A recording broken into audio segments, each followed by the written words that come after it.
maging huwara ng ibang tao. Pagiging supportive mo sa family mo, isang way yan para tawagin kang hero. Kailangan maging matyaga ka.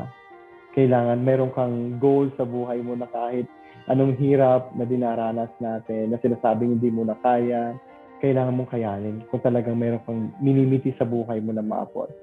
Kung susuko ka sa laban, parang hindi mo talaga maaabot yung goal mo.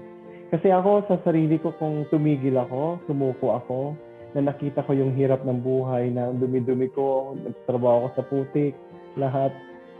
Basang-basa ako sa paghuhugas ng mga plato, sa pagka-car wash.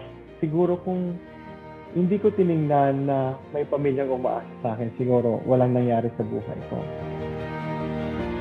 Pangarap ko lang is to expand my business para makatulong pa sa maraming kababayan. Ang message ko sa mga kababayan po natin,